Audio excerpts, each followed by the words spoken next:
Hello everybody, this is Fragger here from Achievement Hunter, here to do another episode of Retroactive. The series we explore a game or a series of games from all over video gaming, where we talk about them being maybe remakes, things along those lines, reissues, whatever the fuck people are calling it these days, or maybe an entirely new start to the series. Or maybe a spiritual successor. I don't fucking know. We play video games. So speaking of playing video games, let's dig into this week's target, which is Metal Storm. Metal Storm was a game that was developed by IRM all the way back in 1991 for the NES. This was a game that was pretty cool in the fact that you play as a mech and you shoot dudes, but you have the power to control gravity. So you can either stick to the ceiling or, walk along the floor. Other than that, it's a fairly traditional power-up based shooter, but with some really cool stages and the fact that it wasn't too harsh in the difficulty. Where most games would punish you from dying by giving you limited continues, this game actually, didn't do that. So it was actually quite fun and entertaining to play. Problem is, fucking nobody played it. It was a game that really fell on deaf ears and no one played this game, which is why this game has fallen to obscurity, which I'm hoping to cure today. So, why is this game worth it, and why should this game be played today? Well, for starters, it's a game where, you play as a mech. Those games are fun. You don't have a ton of those games these days. But other than the traditional thing, the whole gravity mechanic is very good and very underused in games these days. There's very few of them that use it. The only game that uses it in the way that Metal Storm uses it is the game VVV.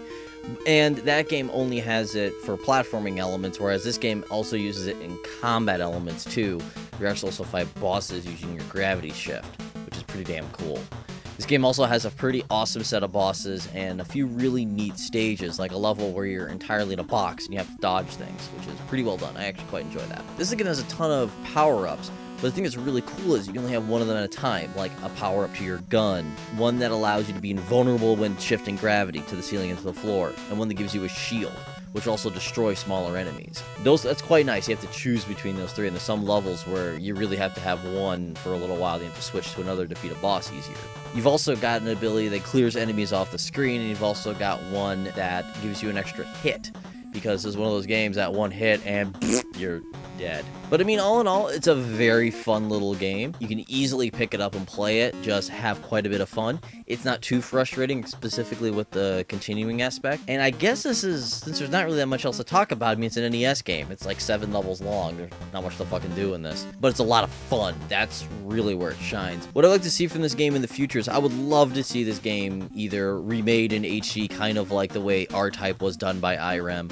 That is fantastic. I would love to see this game expanded upon, made a little longer, and a nice in HD. I think this game would work really well with that. It's just a fun little title that you can easily pick up and play. It would also probably even work on phones, because it's all you do is jump, switch gravity, and shoot. The problem is that if you want to play this game today, it's currently not on a virtual console or any other platform, so have fun playing this game right now. But that's going to do it for me today, and I'll see you guys next week for one of the biggies. See you guys then.